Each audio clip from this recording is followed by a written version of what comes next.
Good. Ready. Yep. All right. What is up, everybody? Welcome back to another episode of Dock Talk West Virginia. And we got an exciting episode tonight. Got something a little different for y'all. Going to bring in a college, at one point, a college phenom fisherman and a buddy of mine. And we're going to talk about his recent win on the Susquehanna River. But before we dive into all that, I have a few things we got to run through here. Actually going to make an announcement because I don't think we have any tournaments going on. We're actually recording this a little bit early. We're actually recording this on a Thursday before you guys see it. So today is August 4th. You guys are seeing this August 9th. And because I'm going to be out of town next week. So we went ahead and filmed the show early. So looking forward to this weekend. If you guys are watching and you don't have anything planned for the weekend, Marshall University fishing team is putting on a big bass tournament on Stonewall Jackson Lake. Tyler and I will be there running the tournament. $80 per person, three people per team. And if we have, it's based on 100 people, we can get 100 in there, which I think we can get close. If we can get 100 there, $1,600 win overall, and we'll have some hourly payouts. So, going to be a good time. I will be there, of course, and we're going to see some big bass. Hopefully take some weight to win it, and we'll see. But anyway, that's beyond that. Registration happens at both Vandalia Ramp and at the marina, so you can choose which ramp you want to launch out of. One of us will be at each one. All the weigh-ins will take place at the marina. Weigh-in starts at 9, and we're going to end up at 2. We're going to close the scales at 2. So if you guys are interested in jumping in that, you can feel free to reach out and message me or message the team page, and we can get you more info on that. But Joe, you're still in Ohio. You're still on the you're still with your nice rug back there as a curtain. So, how's things in Ohio? Are you holding up well? Yes. All right, good deal. I'm holding up. By the time this is posted, I don't know if I'll still be functioning right, but I'm still here. I'm really looking forward to this big bass clash and coming home. Yeah, that's about all I got, man. How are you, man? Dude, I'm doing pretty good. I'm just tired, a little bit tired. The heat has whooped me working outside all day, so that's no fun. But Yeah, you're telling me. Very fun. so.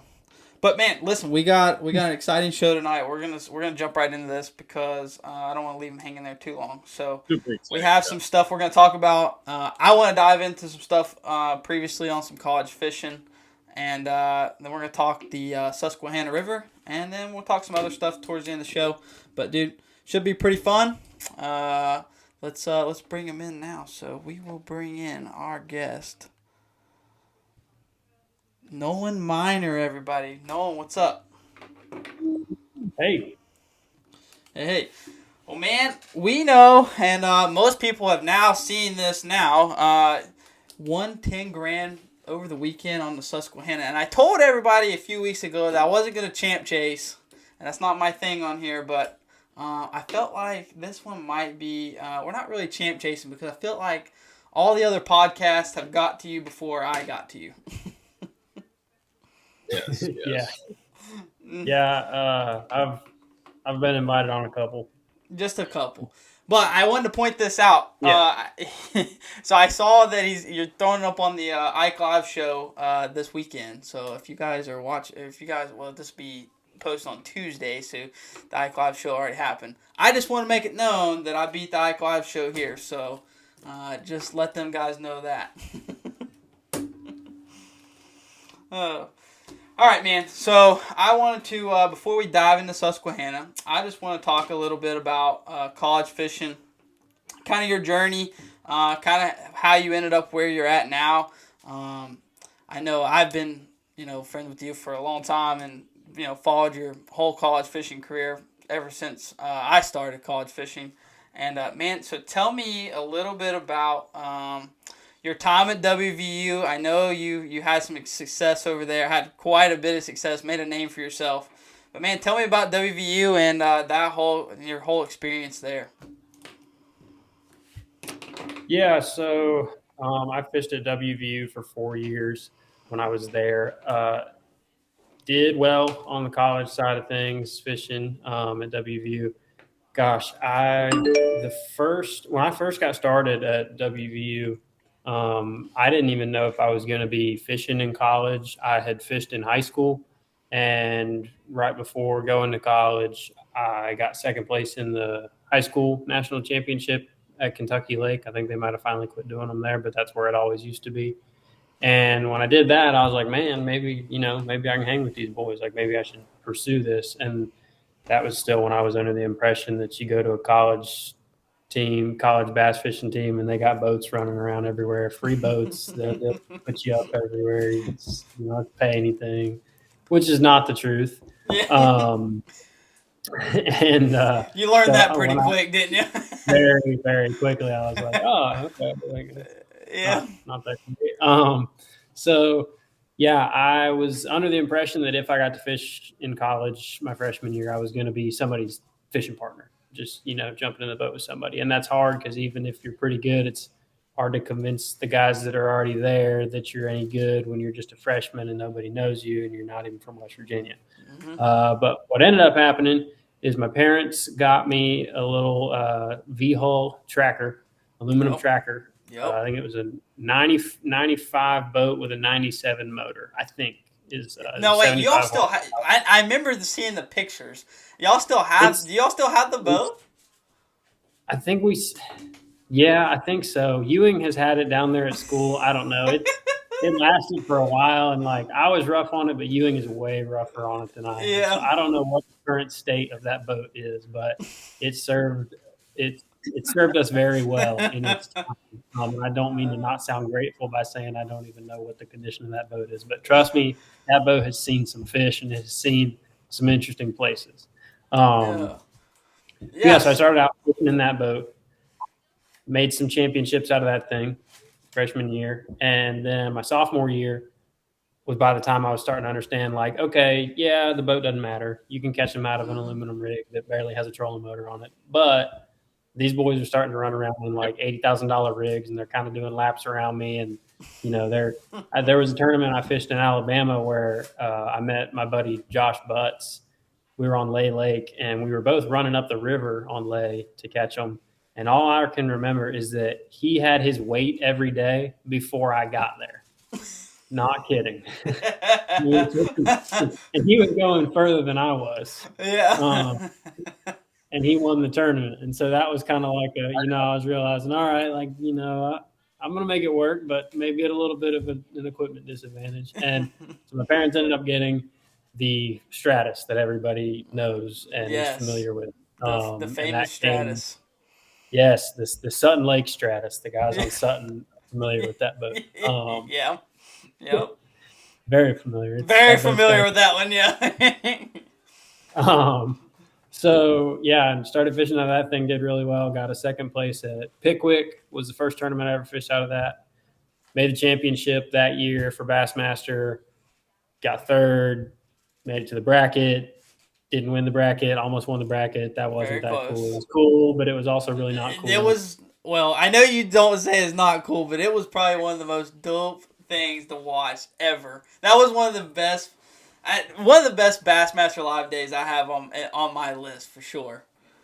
Yeah, I remember people did say that it got people's attention more than a lot of some of the Elite Series events that have been on live Hmm. just because of how the way things played out.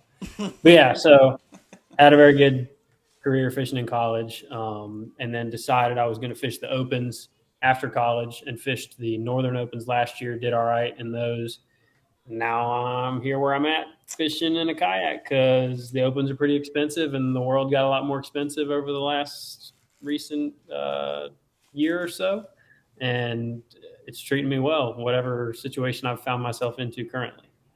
Yeah, absolutely, man. You've definitely proved your rank through the college tournament. I kind of want to hit on that because I've talked to people about that particular day, when you're in the bracket, and that comeback that you had in the second half. I thought that was I still talk to people now about it, and like that was some of the greatest scenes on Bassmaster Live I think we've ever saw. Literally pulls up. I don't know exactly how it played out because it's just been so long since I watched it, but I do know you did pull up on a point, and it was it got nasty for about 20 minutes. Yeah. Yeah, I can't imagine what it would have looked like on live scope because that was back when nobody had it. Yeah, it was wild, wild times. Well, man, I know we've had some we've in my short time at Marshall, I know we've got to fish a couple state championships together, and those are always interesting.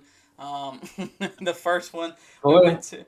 Yeah, the first one I remember, I think it was 2019. I think we met on Tiger. That was the first time I ever met you, and of course you won. And I had a pretty unfortunate day. I had the fish on to win, and of course we lost. And we went smallmouth fishing, and you went and found you some largemouth, and got the win doing that. But still, I qualified because you'd already proved yourself. I don't know where it was at the time, but I took the second spot, qualified for the national championship myself. Thankfully to you, so I'll credit my my first national championship to Nolan's success. He put me in it. So really, I caught that. I caught that 9-pounder for you down there at Chick. Yeah, happened. Yeah, that's what happened. Yeah. Okay. Yeah, yeah. I'll credit that whole week to you because you basically allowed me to get in that one. So, dude, then I think it was 2020. We fished. We fished the Canal River, wasn't it? Yeah. We didn't think it could get worse than Tiger, but then it did. Yeah. That's when I smoked the prop on a rock in the middle of the river. Yeah, so that was fun. I actually had the fish on to win that one too. So, do I, Joe? Had 7.5 on that day, I guess. Mm-hmm. Down for that one. Me and Z Richie were actually in that one for the high school. Yeah, you were in that one. That's the one you finished second in that one, didn't you? Yeah. That was my first ever I bet national championship. Men and rod jigs were thrown that day. No Kitech jigs were thrown that day at all. None in that boat. No. They would never throw that. That's actually what sent us to the national championship. Well, actually, it sent me to the national championship 2 years in a row. Yeah, I credit about that jig, dude. Around here, for whatever reason, it's well, not exactly that jig, but that jig plus the Fitzgerald's boat.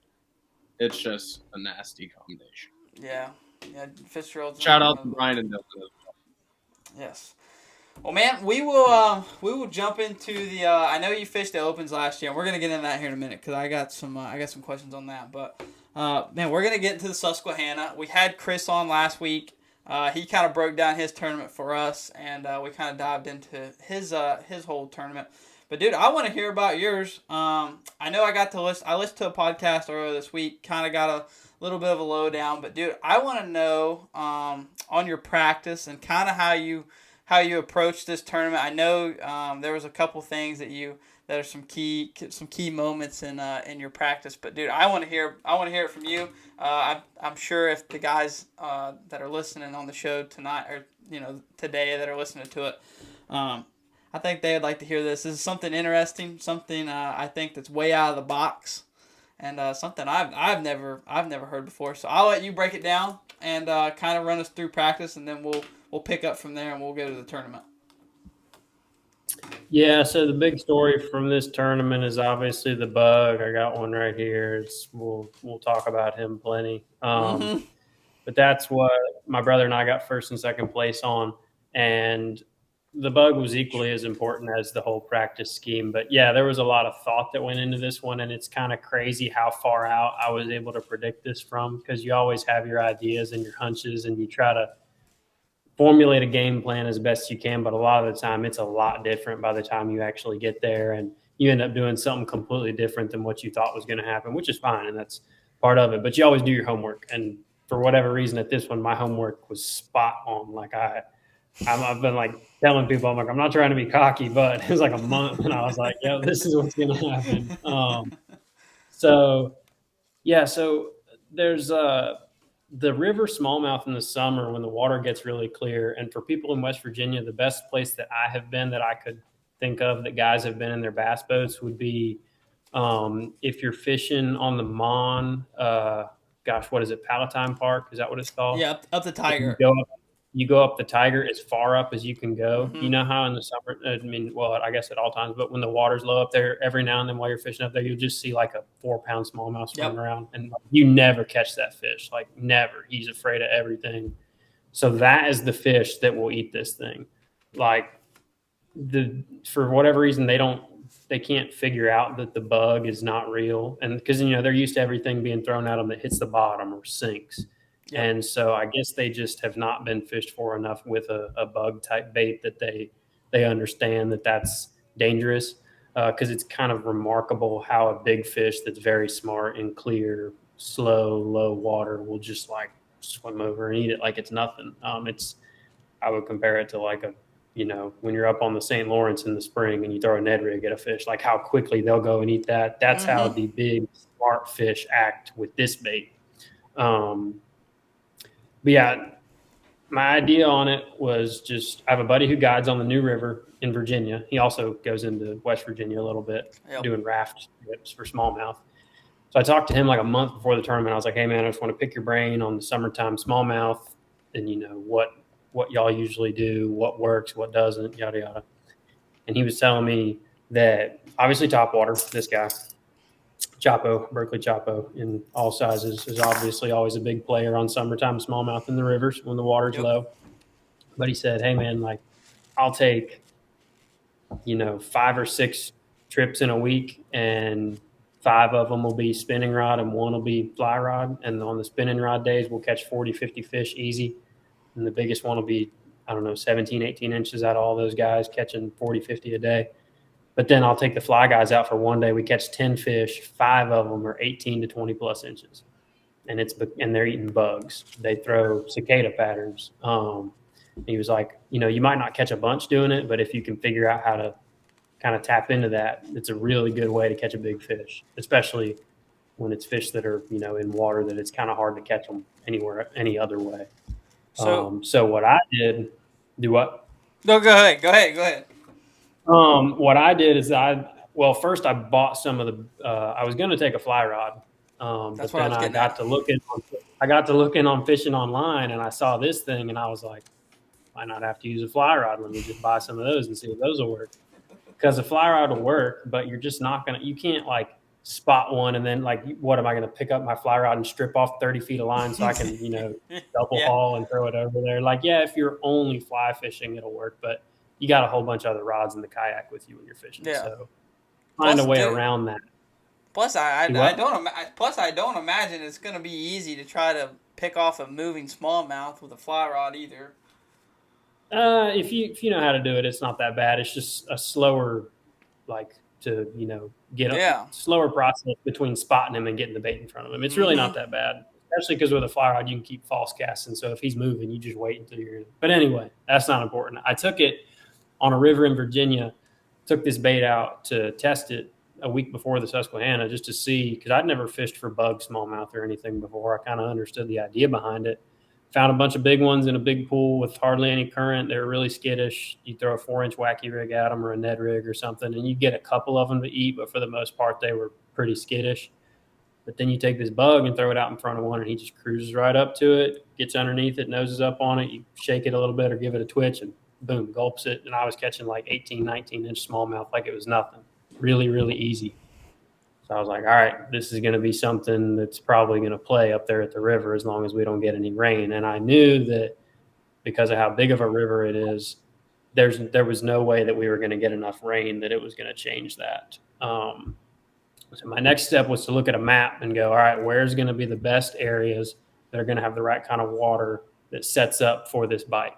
Because the river is full of smallmouth, pretty much from end to end. That tournament could be won anywhere. Any local will tell you that. Anybody that's been there, that river is flat out full of big smallmouth.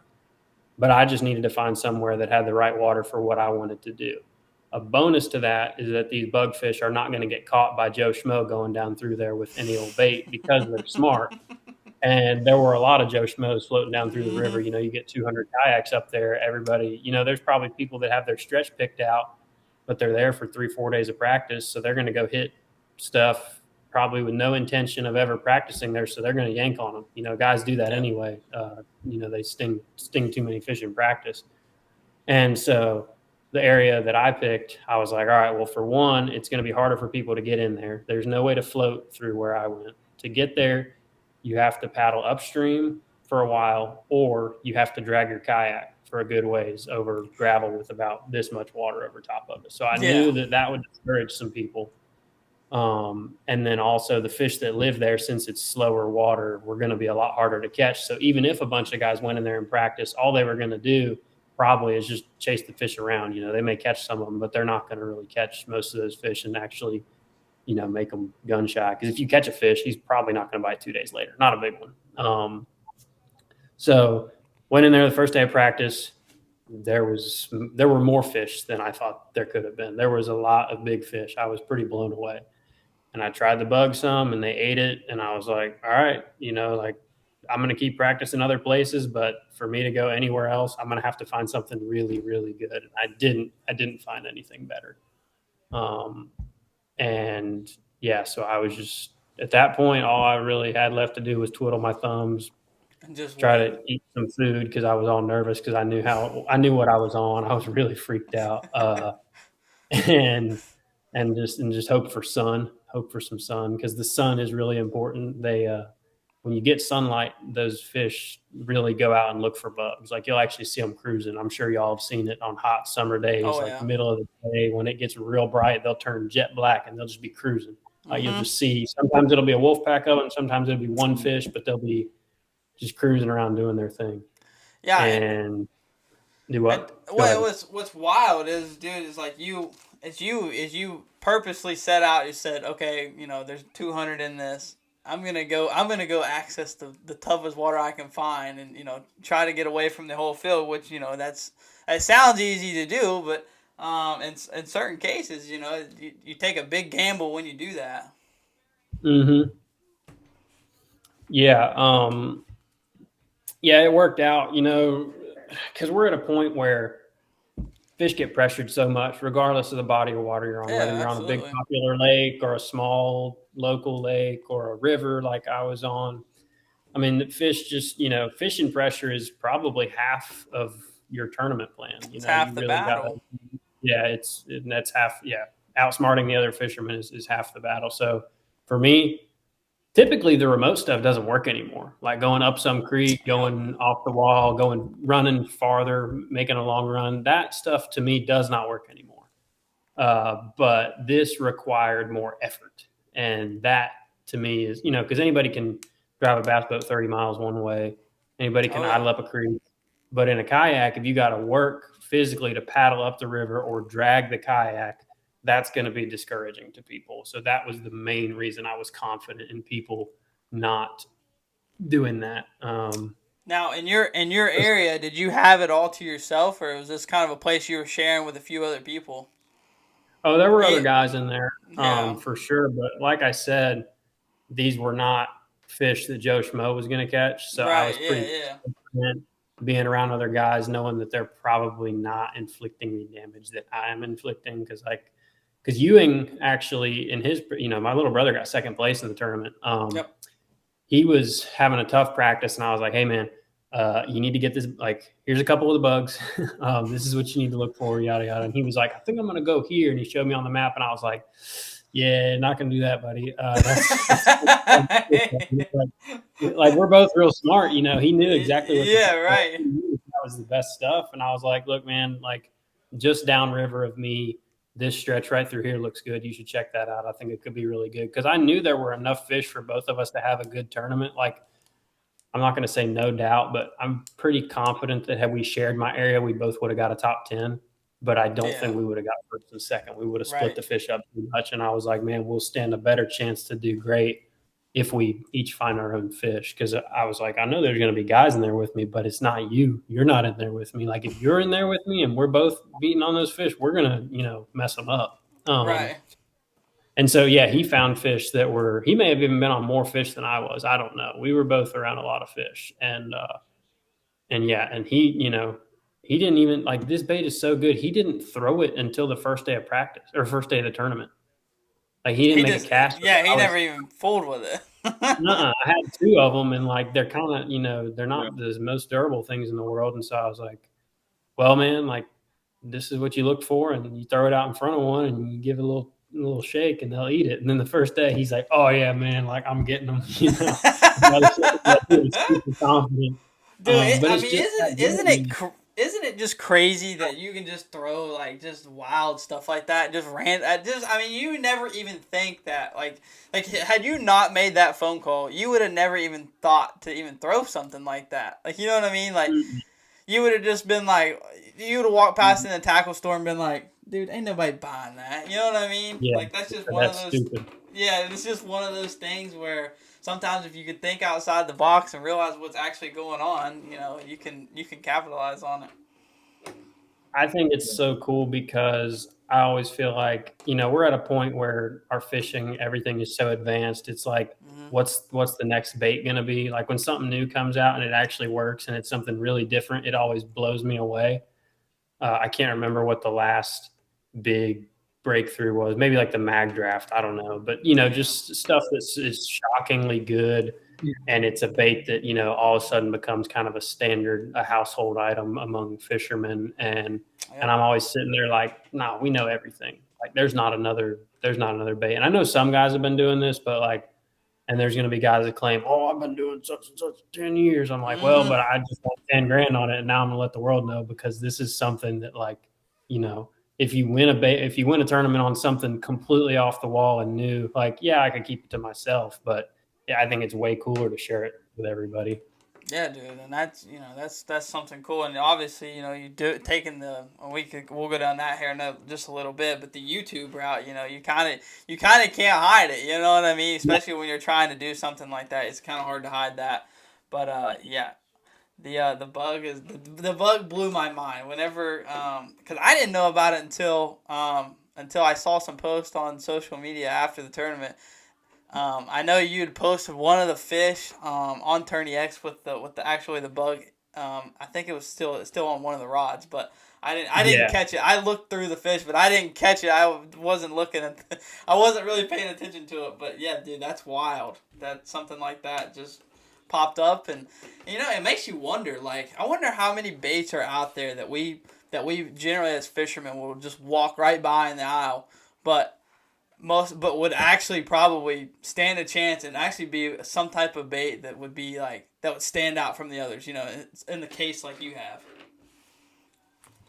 All right, we were I think we were in we just talked about some practice, so we'll jump in on the tournament stuff because I want to break down the day 1 and day 2, and then we're gonna we'll dive in on what Nolan's got going on in the future. So I wanted to get on the tournament. I want you to break us down on day 1, and then kind of go through that whole process. Then we'll go into day 2. All right. So day 1, what I was doing is I was launching. So the way to access my water was on the east side of the river, and the only ramp was on the west side. So I was launching on the west side, and I had to go about a mile downstream to where there was a little chute that went through a big island. I mean, the islands on this place are, sometimes 50 acres. So you're not just going to drag across the island if you want to. You got to find a channel of water that goes through it or something. So yeah, there was this little chute that went through the island, and when the river's up, I'm sure you can just float a kayak right on through it. But with the water levels we had, that was not an option. But it was enough water that it made it easier for me to drag my kayak. It wasn't so heavy. And so, yeah, I had to go about a mile downstream and then go through that chute. And once I got there, I was on the back side of the island, which really, if you were there, you wouldn't know you were in the side channel of a river. You would just think you were in a good-sized river once you get to the back side of that island. And I was just fishing there was like 4 miles of water. So when I got to where I started, that was the very downstream end of my water. And from then on, I just fished upriver the rest of the day. Yeah. In this tournament, we were allowed to wade fish as long as the kayak was tethered to us. So Yep. what I did first thing in the morning, I was fishing real shallow water, and so I was just walking around with the kayak behind me. That's when I was throwing. I wasn't throwing this bait, but a very similar bait. This is a Berkeley Chapo. I was throwing the other one because I didn't have the right color of this thing. But anyway, yeah, those fish, y'all know river smallmouth. They're always going to eat that bait. Yep. In the summertime, that's just, they can't help it. Big ones are always going to eat it, even if you've thrown it at them a bunch of times before. They just can't stand it. It's something about it moving so fast and creating all that commotion that shallow. They just react to it because they're sitting up there in this much water trying to eat something, and it's a very good way to make them react. And it's running on a straight line. A spook is a lot easier to miss a lot of fish on because it's darting. They still love it and they'll get all fired up on it, but they will miss it a lot of the time. Whereas this bait, since it's running on a straight line, it's a lot easier for them to track, and goofy smallmouth, you'll hook them more on it. So that's why I went with that bait. My first day, gosh, my plan was really to sight fish. We were going to have some sun on the first day, and I was like, what am I going to do for the first 2 hours like that? I wasn't really on much of a topwater bite, but that's because I hadn't been in that area in the morning in practice. Right. Now I'm there. First cast was 6 a.m.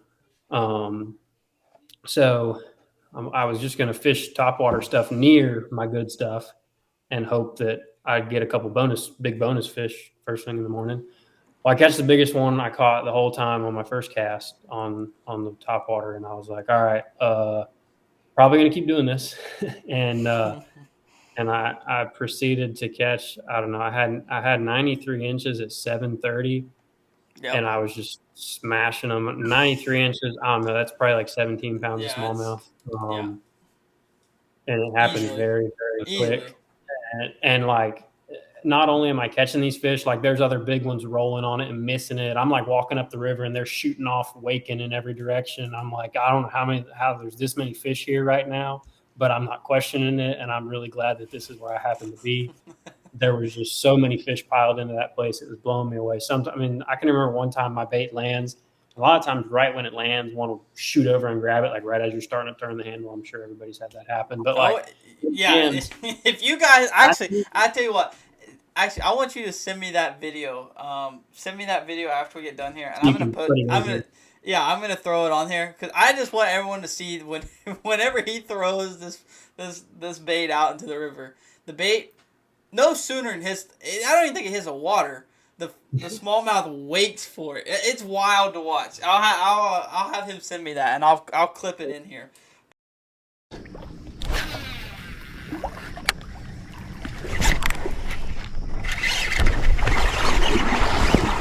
That's bad luck right there.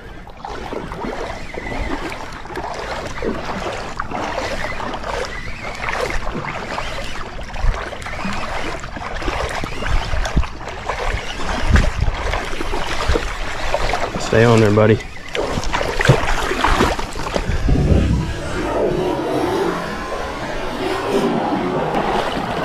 What the heck?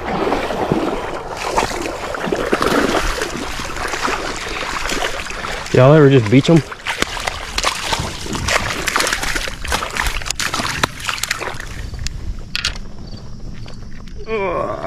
Y'all ever just beach them? First cast. Who cares? It's not bad luck. We getting right on the first cast. But it's unreal. Yeah. So I was throwing really long casts because I'm in, this much water, so you have to throw far if you don't want to scare them.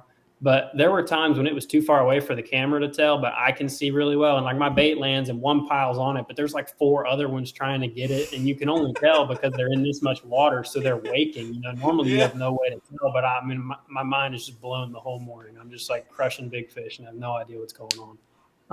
And you hadn't even planned on this. You were just thinking, right. I'm just gonna catch whatever I can catch, and then I'll make up for it in the afternoon.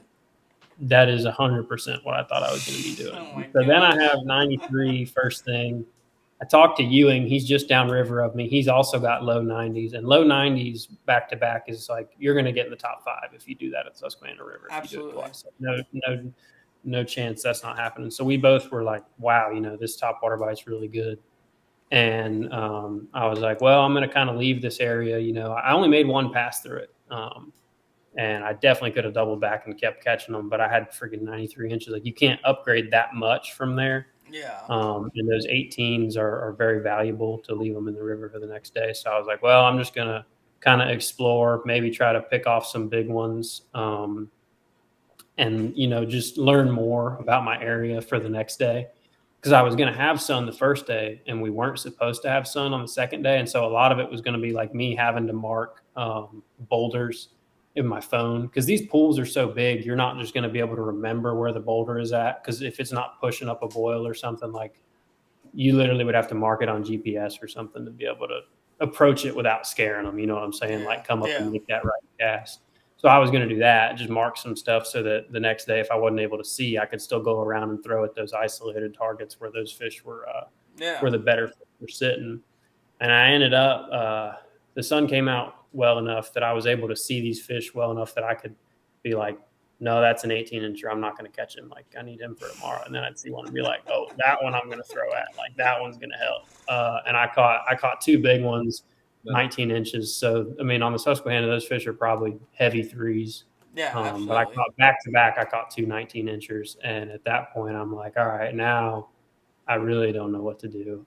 So I just kept exploring. But so here's the thing, though. A lot of guys, and I'm guilty of it because, I've been doing tournaments for a while now, but when you're having one of those magic days like that, you gotta remember not to get starstruck or shell shocked or whatever. Absolutely. You still got a job to do, even if it's really good. And I knew that if I could really, slam the door shut on the first day, it would be a lot harder for guys to catch me on the second day.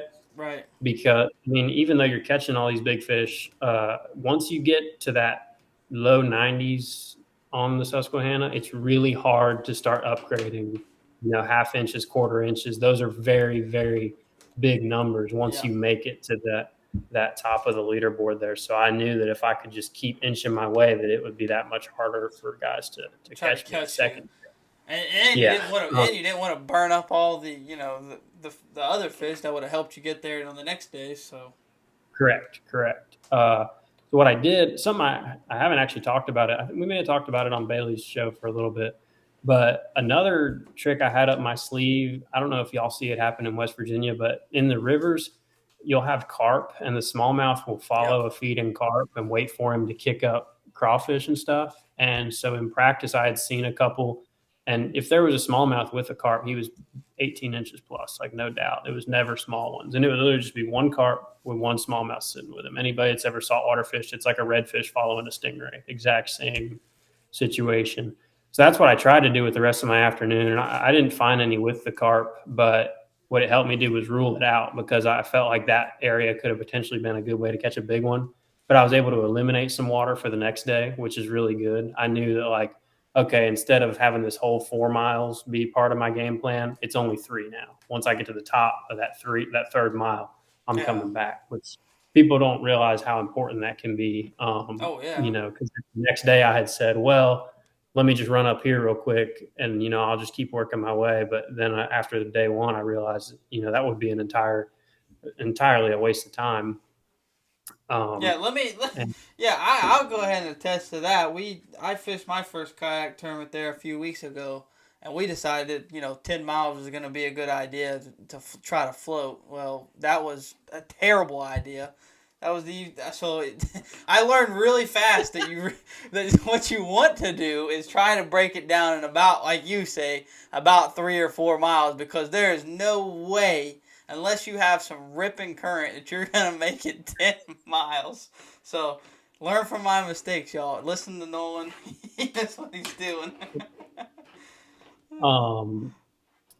So I think right there at the end of the day, what I had a primary area, and then my secondary area had probably a bigger average class of fish, but they were a lot more spread out, and the water was a little deeper and a little slower, so they were that much harder to find, that much harder to sight fish, and it was a little wider part of the river, so if there was any breeze, it would pick up more and be harder to sight fish them.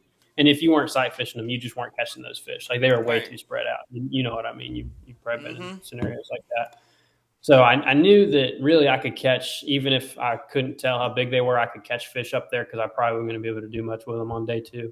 And with, I don't know, I had maybe 2-3 hours left to fish, and I caught an 18 3/4 that upgraded me another half inch. So then I had 95 and a half, and I was like, all right, like I'm going back to the ramp because I didn't want guys to see me taken out because, you know, there was probably at least a dozen fishermen went out of the same ramp as me in the morning. And I knew that some of them floated, some of them did single access.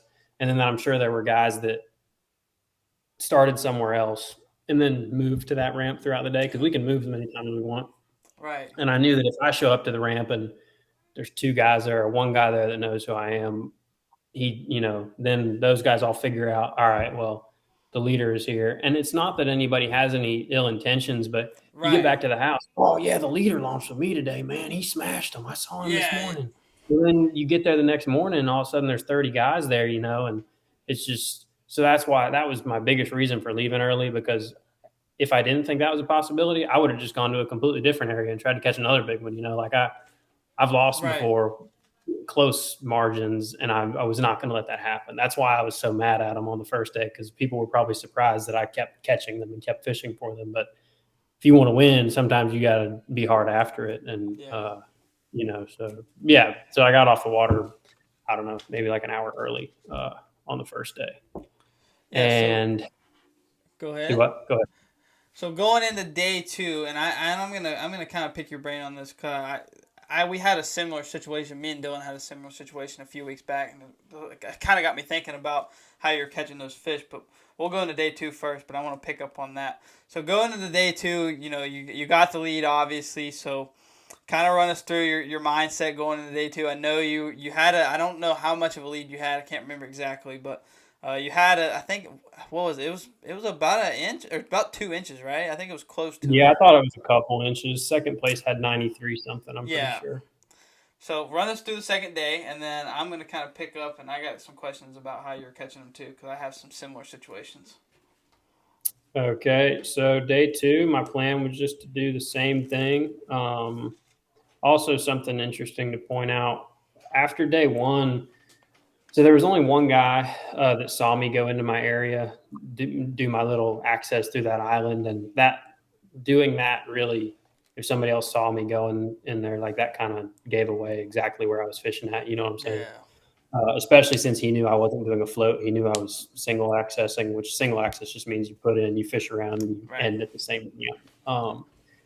But he knew where I was at, and he was staying with somebody, and basically like somebody came to me and was like, "Oh, I heard so and so's coming to fish where you're at tomorrow because so and so knew about those fish and was saving it for day 2 or whatever." And I was like, "Man, what the heck?" Because to me, if you thought you had a day 2 spot and then turns out it was the day 1 spot and you didn't realize that, like you got to bow out. You know what I'm saying? Like if you were trying to save it and then turns out the leader smashed them in there, like, sorry, you got the bad end of that deal. You didn't do your homework. But what I did, I was like, well, I'm going to try to contact this person because I don't know if there's any truth to this story. And if there is and they're coming in there, it wouldn't be crazy for somebody to find those fish. You could see them. If they went in there and practiced, I knew they would know where those fish were. Right. So I talked to this person, and turns out like there was no truth to any of that. People were just starting crap. But since I did that, since I talked to this person, now I'm not having a bad opinion of them, thinking that, so-and-so just steals people's spots. Mm-hmm. And I also wasn't stressed out all night thinking that I'm going to have to race somebody to my spot in the morning, because that's what I thought was going to happen. Because you hear about stuff like that happening. But so communication fixes a lot of stuff, and if people will do that, it'll go a long way. Day 2, I thought I was in the clear.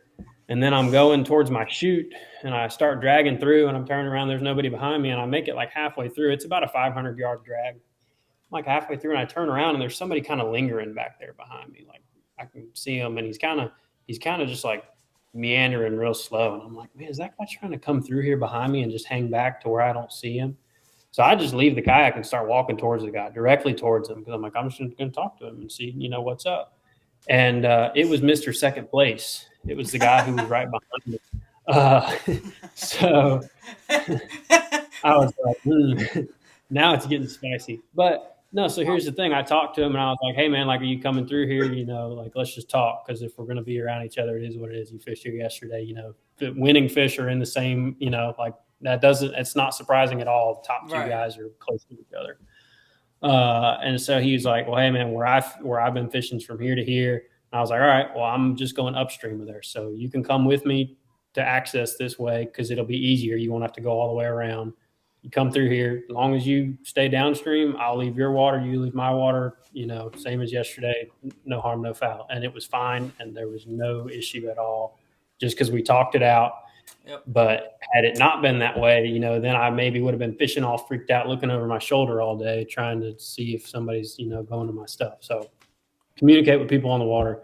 Yeah, dude, it's huge. A lot of unnecessary drama. And we see that here at home too. A lot just because of the size of our fields and the size of the water we have. I mean, there's about an instance every tournament. It seems like that there's some type of feud, and dude, most of it can be solved with just a little bit of communication. So I always stress that, especially when as I run tournaments around here. It's easier to just talk it out first, and then and it's one of those things where it can go either way, and if it always goes, what comes around goes around is what I tell a lot of people. So yep. So good for you for doing that. When if somebody gives me the right of way on the water or whatever, because I'm leading, like, I'm going to remember that in the future. Because if I see that person again, I'm going to definitely be nice to them. But if you jump in front of me and do something stupid when you shouldn't, and you're knowingly doing something stupid, I will also not forget that. So, exactly like you said. So day 2, I start off throwing one of these things, ripping the top of the water up, going through my same stuff as the day before. Caught one good one that was 17 3/4, and I was catching some small ones, still getting a lot of bites, but they were all like 12, 14.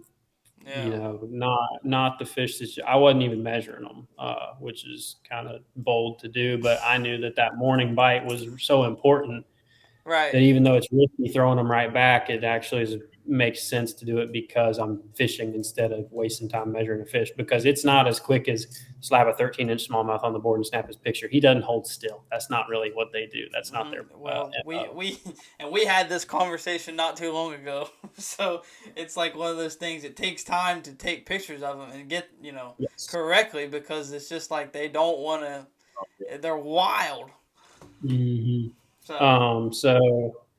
So I fished through my entire stretch, and I think I had like somewhere in the low 80s. Yep. I did take pictures, some like 2 that were 14 and a half, 14 3/4, and then I had the one 17 3/4, and I think 2 16 and a half, or a 16 and a 16 and a half. But I wasn't going to not take pictures of a decent fish, because I'm still trying to get paid at the end of the day, even if the world falls out from under me. And so I had been through, remember how I told you there was a spot where they were waking, like things were just crazy. There were fish piling on the bait, fish chasing each other. Yep. So that was like one particular area in this one pool I was fishing, and it was less than knee deep water where these fish were living. It was a spot that was adjacent to some little bit deeper water with some better rock that I think they would slide to later in the day. But first thing in the morning, they're kind of pulled up feeding. It made sense. And so I had already been through there and caught a 16 and a half on the Chapo. But when I hooked it, there were a bunch of other fish, zipping around waking, but not in like an aggressive, I'm trying to steal the bait from him way, in like I'm afraid of what's happening. I remember this from yesterday type of way. So I changed to a silent walking bait.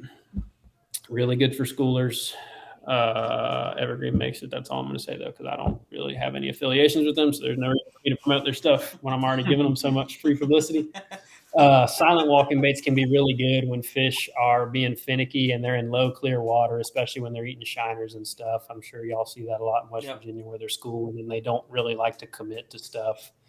Silent walking baits can be really, really good. So that's what I was throwing to try to be a little more subtle, because for whatever reason, a fluke, I don't know why, but they didn't really like it that much, because you would think that would be a good bait in that scenario when they're up that shallow. But I only had little ones bite it, and the big ones, it was like they didn't even care that it was there. I just don't think it made enough commotion. That's weird because most of the time I've caught some of the bigger ones I've caught out of just wading the rivers have come on a fluke. Yeah, and I was under the impression that I should have been able to do that, but it wasn't working. I'm throwing the silent walker. I work up through my stretch. My good stuff is like halfway through my stretch, so I'm using this bottom part of my stretch to kind of determine, am I doing the right thing, so that when I get to hit this good stuff again, I want to make sure that I'm using what I should be. Well, I'm still catching fish, getting bites, but they're still not big. Maybe I caught a 16.5-incher on it, but that's not the fish that I need to win. Right. And right as I'm getting up to the spot, I catch a really small one. And as I'm unhooking him, you'll see it in the video that I just posted, I see one's tail come out of the water, like right on the good stuff. And it looked like a pretty big fish. Well, what was probably happening is he was nosing down on the bottom to eat a crayfish. And when he did that, his tail came out of the water. But what that does me is that shows me right where he's at. And so now I kind of have a bead on this fish. So I like reach around, set that walking bait down and grab the bug and fire it right upstream of where he was. And it lands and I see him wake right up to it, twitch it, eats it, set the hook, 17 3/4, which is, that's the caliber of fish you got to be catching to do well. Right. And so I catch him and then I'm like, all right, well, I didn't think I was going to be able to throw this bug early before I could see, but maybe if I pay attention to these visual cues, I can put this bait where it needs to be and I'll still get it around the fish, because I kind of knew the general area where they were laying at. And I think after that, I started throwing it anywhere I'd see like a little, I guess you call it a bulge in the water, where there's it's not a ripple, but it's like a steady wake that is made from a rock that's deflecting current. You know what I'm talking about. It looks like a little wake from a fish, but it's just stationary. So these fish would sit in front of that because the water is real low, and so there's not much current. So they're sitting on the fronts of stuff. When there's not much water, that's what fish do. They'll get on the fronts instead of tucked in behind it. So I just started splatting it right in front of all the little bulges and current seams and whatnot, and I catch a 18.5 doing that, just blind throwing to these things, and I'm like, dang, this is really good. And then I think I saw another one come out of the water or eat something, and he was really, really far away. But I was like, as soon as I saw him, I just locked on and just like so slow walking so I don't push wakes up there. I'm just creeping up until I get to where I thought he was at and threw it out there, and it lands. He wakes over, eats it, bam, catch another good one.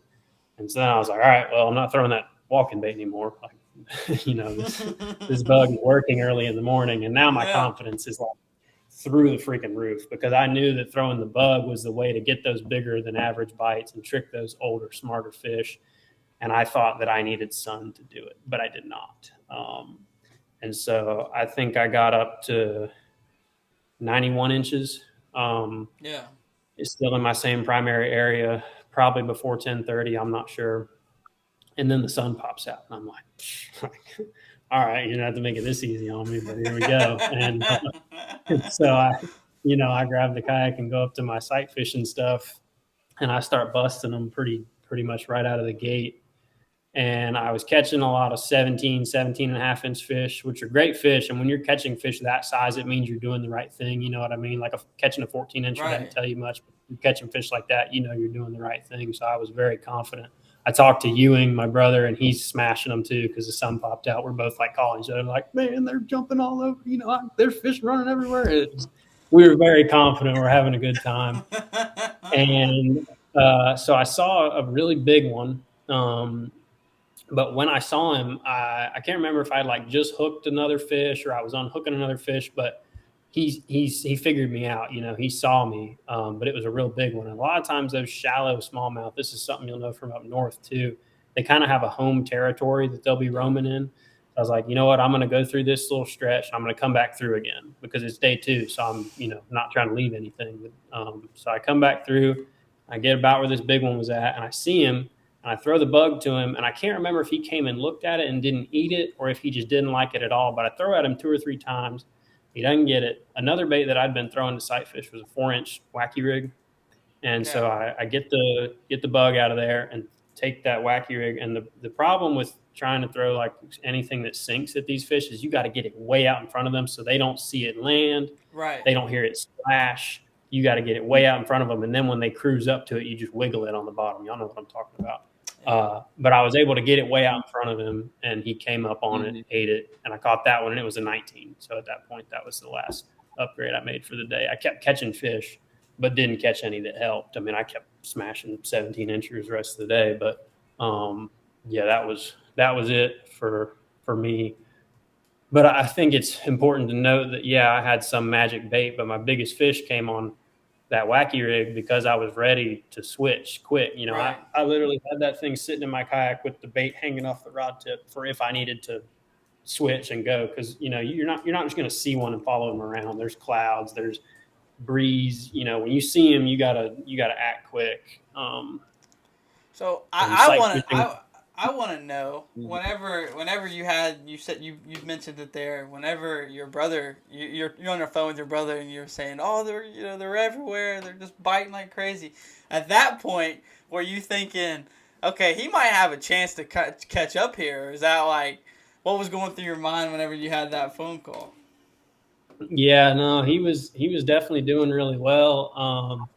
And that was kind of a concern, but that was when I was I was feeling really glad that I'd caught 95.5 the day before and that I hadn't let off the gas when I got to 93, and that's exactly why I had to do that.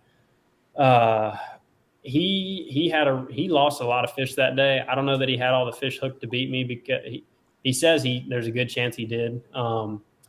And, you know, that's just the way the cookie crumbles. When it's your time, you're going to win. He already won another one this year, and he won one last year. So, like, I don't feel bad trying to, you know, win it. It'd be, you know, you don't feel bad taking some of his money. Right. Had he never won one before, I think I would have felt more like, I don't care who wins, you know, whoever comes out on top would be awesome.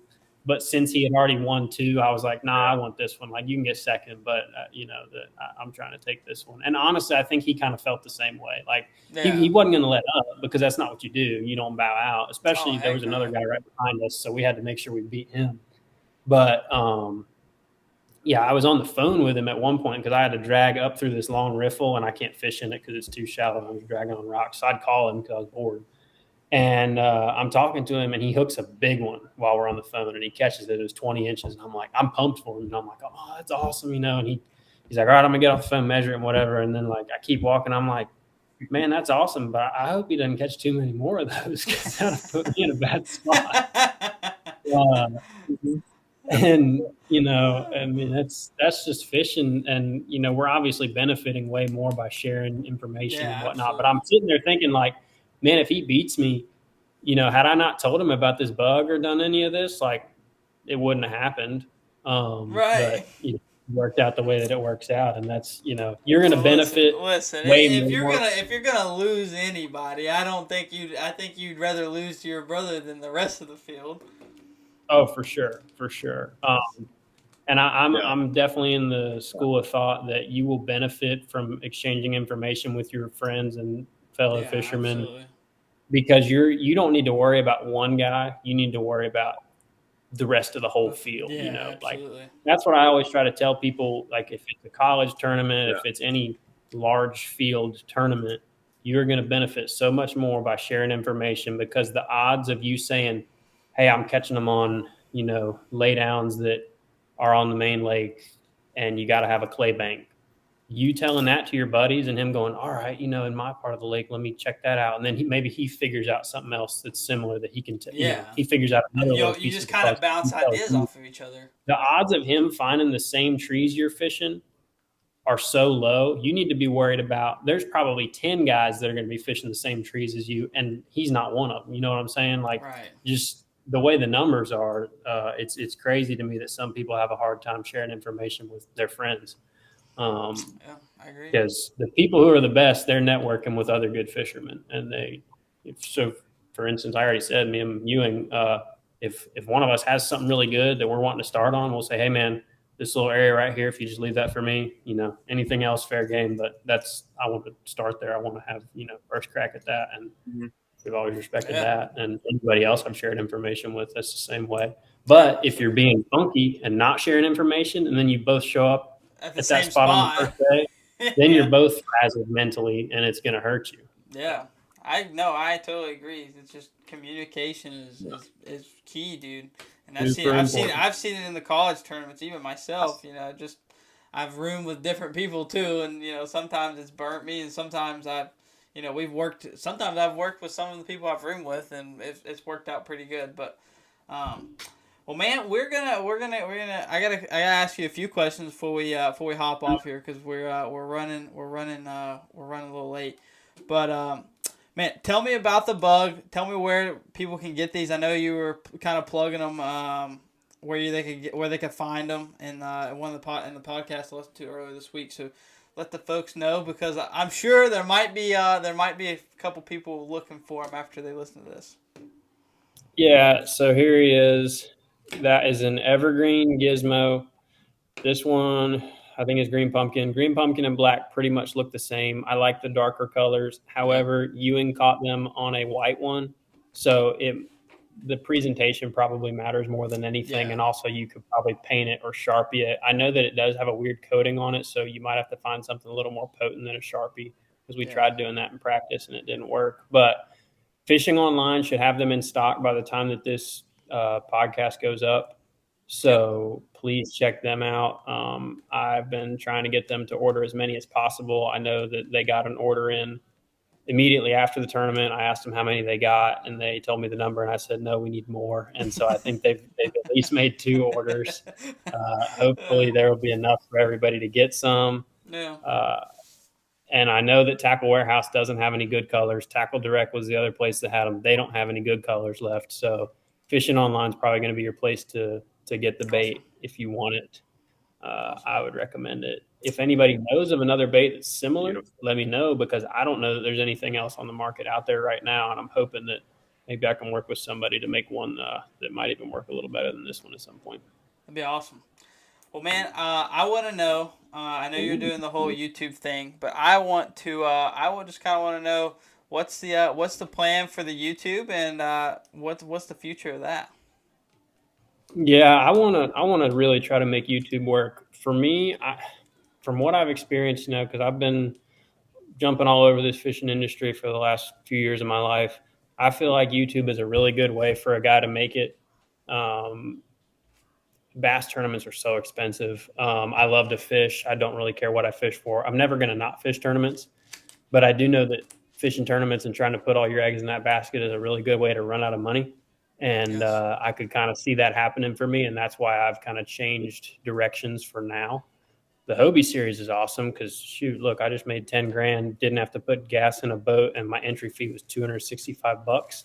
Yeah. Like somebody was asking me, how do we make kayak fishing cooler to get more guys in? I'm like, I don't know that you can make it cooler. How do you make it cooler than that? Yeah, that's a heck of a deal. Yeah. Trust me, I know. I've been running around all over the country this year for $4 and whatever a gallon. It's unbelievable. Yeah, it's tough. I'm gonna really get after this YouTube thing. I think that is potentially a way for me to make a living fishing. I have friends that do it, and I have always kind of wanted to, and now I'm really treating it like a job is what I'm trying to do with my YouTube. So I'm, being consistent with my uploads, trying to make sure I got good stuff. I know I'm putting out good stuff, and it's just part of, the YouTube algorithm. Even if I got stuff that's better than somebody else's, it's just going to take time before I really break through and start making some big money, hopefully. Well, man, I'll make sure to leave a link for your YouTube channel down in our description. So if you guys want to see the videos of the Susquehanna and all the crazy videos he has some insane saltwater videos. If you haven't watched them, I'll leave the link for your YouTube channel down in the description for everyone to see. Those. Yes, those are insane. So, got some insane videos. You guys need to check it out if you're into seeing extreme topwater bites out in the middle in some saltwater. He's got the videos for it. But man, I got one more question, and I'm just gonna kind of leave it on this, and we'll just kind of wrap this up. But something I want to know personally. One day, are we gonna see Nolan Miner make an opens run and try to get there to the elite level? if that happens, it's probably not happening anytime soon because, as y'all know, it costs so dang much to Yep. do that. And man, the more, I mean, I hate to tell this to all the, starry-eyed kids out there, the further I got into the fishing world and the Bassmaster Open side of things and all that rooting around, the more discouraged I got. It's possible to do it, but gosh, you really, really got to have some things go your way. Like I can catch them with the best of them. I can hang with the best of them. And like, I got to the point where I was like, all I'm going to do is run myself into the ground if I keep trying this. So that's why I'm trying to make some money. There's kind of two schools of thought with trying to make it to the elites or to the pro circuit level, whatever level the top of the game. That one route is to make your money and get to the point where you can afford to do it. And if it doesn't go well, you're okay. The other way is you're gambling. And if it doesn't work, well, you got to go back to the drawing board and you may have to sell your house because that literally happens to people. So anybody that's interested in that, just, really plan and really make sure that you're making smart choices when you're going to pursue something like that because it is very risky. It's super cool. I don't think there's anything cooler than the Bassmasters Classic. I've been to a few of them. I mean, that's magical. But exercise caution. Never lose sight of fishing for just fishing. Because that's why I'm happy with the kayak stuff. It doesn't have to be. I don't have to fish out of a sparkly fast boat to appreciate catching fish. I just love catching fish. Don't really care what they are as long as they got a tail. I'm happy with it. There you go, y'all. That's what I wanted to hear. So, because I know we all get, and I've seen the Facebook post over the past few months where they made the changes, and it's been like, come on, it's I think a lot of people lose sight of just it's fishing, man. It's fishing. That's what we're all here for. Yep. It's not about the shiny. Sometimes it's not all about the shiny trophies or the accolades. It's just fishing, and that's what we need to be in it for. So, well, Nolan, I appreciate you coming on and spending some time with us. That was it was a great show. Got some good stuff out of that. And man, any last things you want to wrap up on? I know you like I said, YouTube. Let the folks know where they can follow you at on Instagram and all that good stuff. Yeah, my Instagram handle is just my name, Nolan Miner. Same with YouTube. Yep. Those are the only real social platforms I got going on right now. Gosh, besides that, go check out Uncle Larry Outdoors. We're trying to take back the fishing world to the people who actually know how to fish, not just people that go make Walmart challenge gas station pump videos. Got some real fish doing some real stuff. Yeah. Authentic videos, authentic content. So I'm hoping that we see some cool stuff come from them in the future because they are gaining some traction, and I'm really, really excited to see where they go. Yeah, absolutely. Well, man, I appreciate it. Knowing you're a phenomenal angler. Guy looked up to for a long time in the college ranks, and man, I wish you nothing but the best. So, best of luck, and we will catch you on the next time. We'll definitely have you back on here again at some point. Much appreciated. Sorry I didn't let you talk more, Joey, but next time. That's okay. With the delay and everything else, it's fine. See y'all. See you, Nolan. All right, we're gonna get him out of there. It's just back to me and you, Joe, and we're gonna kind of wrap this up. We went over our hour mark, but dude, what an awesome show! Awesome show. Nolan gave us the sauce on it, man. He's a phenomenal angler, and glad to have I've spent some fish. He's a genius.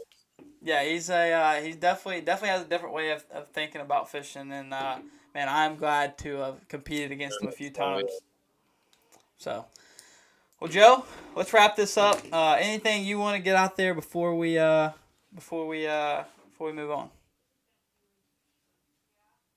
on? No, great show we had. Nolan, again, thank you for coming on.